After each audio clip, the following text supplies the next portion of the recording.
Hey everybody, it's your brother Van Silk on Rumble.com. Not in my house with Van Silk. That's right, in the flesh. Got on my blade glasses and everything. But listen, I want to talk about something. Go on Rumble.com, look up the name Van Silk. I have a lot of topics that I discuss. But I want to talk about something today. Why are teachers quitting their jobs? A lot of it has nothing to do with salary. Nothing. Now, we ain't gonna talk about them teachers that sleep with the students. That's not the topic. Underage teachers, the teachers that sleep with underage students and having sex with them, sexual predators, male teachers sending young female students nude photos. Let's talk about why teachers are quitting. First of all, these students today are rude. They have no respect for the teachers. And all that comes from the parents, the home training that you give your kids. You don't teach your kids nothing. Let your kids be on the phone. They be on TikTok. They be on this. They be on that all day. And these kids have no understanding of education. They're dumb as shit. You know your own child is in the 8th grade with a 2nd grade reading level. We got a problem in America. Don't blame the government. Don't blame the society. You got to blame yourself as a parent. You got to lay the law. And Congress need to pass a law if students attack teachers. Because some of these students today are linebackers. Some of these child kids today are big as hell. 5th graders weighing 200 pounds. And they need to have another law. If you attack a teacher, it's a felony. Not only do you go to jail, your parents go to jail. Because teachers are with your kids minimum 8 hours a day. And they're not there to raise your kids. They're there to educate your kids. And when the kids come home, you need to check their homework and make sure they have work to do. You need to get them extra work.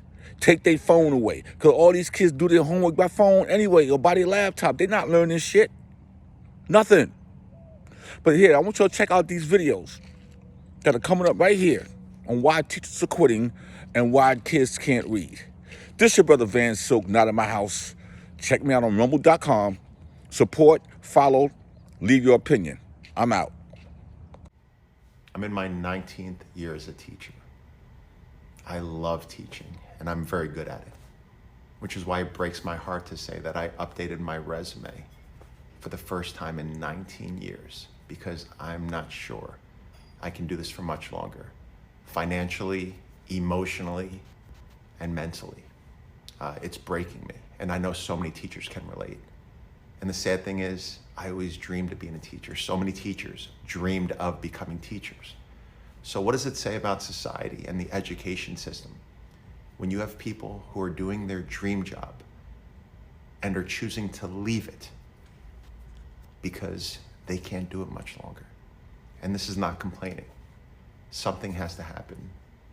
This pandemic has exacerbated and exposed so many things that teachers are dealing with: the lack of resources, the lack of support, the lack of pay, the impossible expectations that we meet because we care so much about our students. And it's mentally and emotionally breaking us. If things do not change, the system is going to come crumbling down. I do not want to leave teaching, but I have one leg out because I don't know if I can do it. And I know so many teachers are in the same position. And I don't want us to lose every teacher. I don't want students to lose amazing people in their lives because the system and society just doesn't care and doesn't provide us with what we need. So please, please, please consider supporting your teachers in your schools. We need the support now more than anything else. We need a livable wage. We need the resources.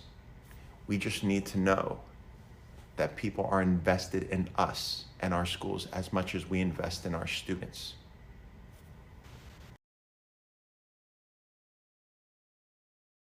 This teacher is getting fired after a student threw a shoe at her because the school said her reaction was completely inappropriate. So this woman was teaching a senior class when out of nowhere a shoe was launched at her head. Pages. Ooh. Are you serious? Who threw this shoe? She immediately confronted the girl who threw the shoe, but the girl denied everything. Was it you? So you ain't even got the shoe on. That's not mine. This is definitely your shoe. No, it's not. Are you serious right now? However, the teacher did not give up there and started arguing with the girl. I did not come to school to play with nobody else's kids. Okay. That was totally disrespectful for you to throw a shoe while I'm trying to teach my class. I didn't do it. And after a while, the police showed up and the girl was taken away for causing a disruption in class. You're weird. You can't do this. Yeah, I'm you doing better- it right now. I'm literally Get a out. kid. Get out. No, you have a you're not a backpack? kid. What? You have a backpack? I'll get that later. Okay. She Are needs you to go. serious? I don't even want her. Another reason almost half of teachers leave the profession within their first 5 years: parents. Now, of course, there are a lot of great parents out there, but a lot of times the hardest students also have some of the most difficult parents to deal with, unfortunately. And here's a few examples. There are parents that actually have the school number blocked so that if the school tries to call home, they don't have to answer. I have colleagues that have actually had conversations with parents that went like this: well, when they're at school, they're your problem. There are parents that when their student legitimately does something wrong that justifies getting suspended or detention or something like that, they will try to tell administrators, no, you're not doing that to my child. And here's just one personal example. Once when I taught first grade, I had called a parent to let them know, and in a very nice way, that their kid was cussing in my class. And when I call parents, I'm always very respectful. I always make sure I add compliments in, even when it's a negative phone call, all those kinds of things. And yet, this parent still called me a liar and literally screamed at me on the phone. So when you wonder why teachers are leaving the profession, remember this video. School starts in 1 week and I just officially resigned. After 3 years of teaching, I quit. I actually never planned on becoming a teacher. I was super shy growing up, and the thought of speaking in front of 30 teenagers was mortifying. After college, I began working as a sub, got my teaching license, and for the last 4 years, I've been in the classroom. I love the positive experiences and the relationships I've been able to build with students. However, once the negatives for me began to outweigh the positives, and this job was having a negative impact on my mental health, I knew it was time to leave. I'm filled with so many mixed emotions quitting so close to the school year, but I know that this is the right decision for me. I'm so excited for this new era of my life and the new career that I'm about to begin. So after 4 years, I'm officially leaving the classroom. Always choose yourself and your happiness first, and everything will work out. Y'all have probably seen the videos talking about kids can't read nowadays, 7th graders reading at a 4th grade level, kids don't know their ABCs, kids can't read, and I wanted to talk about that. And the thing is, it's not just kids. 20% of adults in the United States are illiterate. Over 50% of adults can't read past an 8th grade level, so it's not just the kids. And there are many factors that play into it, but the factor I'm going to talk about is what happens in schools. The instruction in schools, mainly about sight words and not phonics, is the issue. Last year I was in a kindergarten classroom. You saw, you talked about, you heard, you looked at sight words every single day. There was one time in one of the teaching guides that was talking about holidays being sight words like Christmas, and I wanted to ask, is Christmas actually a sight word? Because I had never heard of that until then. I mean, by definition, I guess you could consider Christmas to be a sight word, but let me know what y'all think. Is Christmas actually a sight word? Because I'm still on the fence about that. But anyway, I think schools should move away from doing sight words all the time and go into a more phonics-based curriculum, because again, it's nothing wrong with knowing sight words, but when you talk about sight words and teach about it 80% of the time, that's where it becomes an issue, because that's based on memorization. Memorization versus actually decoding, sounding out, and figuring out what a word is, those are two different things. And everybody knows it's better to actually understand what you're doing than to memorize what you're doing, because you memorize something, you could easily forget it, especially when it comes to literacy. So that's something that needs to change. We can learn about sight words later, but phonics should be the main priority and at the forefront. And let me know in the comments what y'all think about this. And please, somebody tell me, is Christmas actually a sight word? Because I was tripping so hard about that. Otherwise, let me know what other comments or concerns you have, and let me know how else we could help kids who are struggling to read.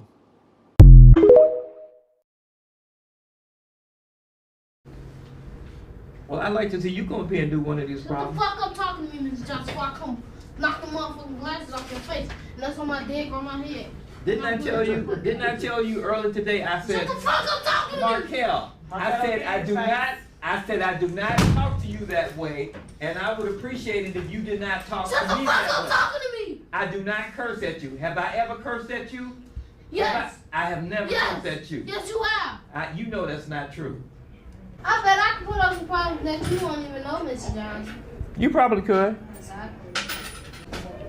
Come on, put some problems on the board. Fuck that.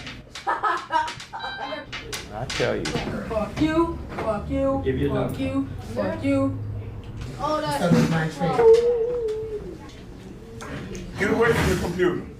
My tray. Shut the fuck up! Take the coat off. That's why you don't know how to do the problem. Take the coat off. I don't want to do it. Take the coat off. I don't got to. Take the coat off. It's I'm not asking. cold. You will get it at the end of the day. Take the coat off. I ain't gonna take some. Take the coat off.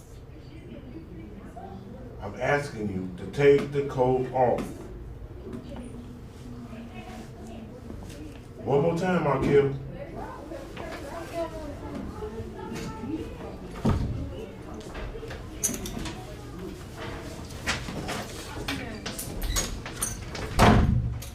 You gonna get it, okay? You gonna Don't get put it. your fingers You in gonna my get it. face. You gonna Y'all get. turn Don't you around gonna get and it? face up here. No, hell no. You ain't.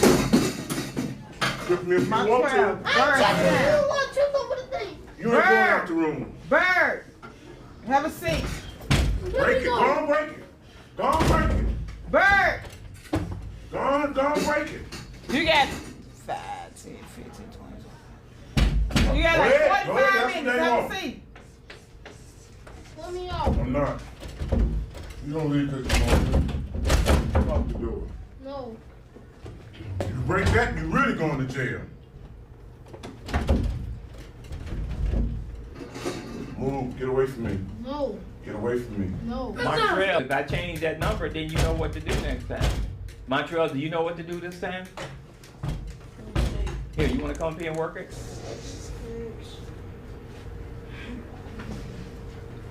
I said, all we do is substitute values. What's 6 times 2?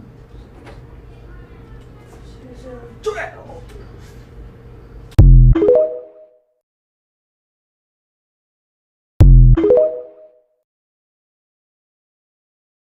These kids can't read. They can't decode. They have no vocabulary, no background knowledge. I've never seen anything like it. For context, for 8 years, I taught a self-contained program for significant language-based learning disabilities. Like, it was the most restrictive environment. It was the step before being sent to a specialized school. And my 5th graders with significant language-based learning disabilities could write better than non-disabled 7th graders can now. They can't write a sentence. They don't know what state they live in. They don't know what region of the country they're in. They have no background knowledge. Most of them don't know who the president is. They're coming to school with no background knowledge. They have very low skills. And yes, part of my job is to help them find those skills. And as a special education teacher, I'm obviously going to be working with students who require specialized instruction, but I'm not talking about specifically my students. I'm talking about students in the grade, period. And this was the case last year. They can't take notes. They can't even attend to a video. They can't even attend to a 3-minute video clip. I can play it, I can tell them what it's going to be about, I can summarize what the video did, and not a single one can tell me what the video was about. No, y'all, can we talk about it? Can we please talk about it? Let's take a moment to discuss. Let's take a moment to debrief. Let's take a moment to unpack. So I'm not really understanding why they're not telling y'all. We all know that the world is behind, globally, because of the pandemic and stuff. But I don't understand why they're not stressing to y'all how bad it is. I'm not even trying to be funny, but these kids are... I'm going to just say this. I teach 7th grade. They are still performing on the 4th grade level. I don't care how you flip it, turn it, swing it, swindle it. They still performing on a 4th grade level. Ain't nobody talking about how they just keep moving, passing them on. They just keep passing them on, passing them on, passing them on, passing them on, passing them on, passing them on. I can put as many zeros in this grade book as I want to. They're gonna move that child to the 8th grade next year. Not burned out until the 2nd semester. Okay? Usually. That's when I approach burnout. Because we get Thanksgiving, we get Christmas, we get all these things. I am burned out. It's September. It has not been a full month yet. Has it been no, it's close to a full month, but it has not been a full month yet. So let me tell you, you know what I'm talking about if you're teaching right now. I saw another teacher from another school across the street from our school walking to her car this afternoon, and she looked like she could barely walk to her car. And I was like, we're almost to Thanksgiving, like, you know, trying to be friendly. And she was like, just unloaded on me. She's like, I've been teaching for 34 years. I have never had it this hard. What is wrong with these kids? Not in a bad way, but like, I don't know how to reach them. I feel like one lesson that used to take a day is taking a week now. The attention span, blah, blah. And I teach at one of the more affluent schools. When I tell you that these babies cannot read, they cannot write, and they cannot comprehend, I'm not being funny. I'm being dead serious. It doesn't exist. I have kids constantly asking me, how do I spell window? How do I spell important? How do I spell though? And they be serious. They're dead serious. I could ask them, who is the main character of your story? The story of 4-paragraph story we just read. Can't tell you. They don't know. They don't know. They don't know. It took us 4 weeks to get through how to answer a question in a complete sentence. And basically, whenever I say kids can't read, they are reading at either a kindergarten or a 1st grade level. When it comes to spelling, I'm seeing a lot of children who can't even spell the word said, for, mother, father in the 4th or 5th grade, which makes me wonder what's going to happen when they're in middle school and high school. The fact that I have 4th graders who cannot read independently at all is just like, one, what am I supposed to do? Because teachers are not miracle workers. If I'm required to teach 4th grade standards, the 4th grade standards do not include me teaching phonics. Now, I understand RTI, the MTSS process, and different safety nets like that, but doing that for 30 minutes a day is not going to solve the problem. So what is really the expectation? Are we just going to continue to fail the students and not teach them how to read? Like, what is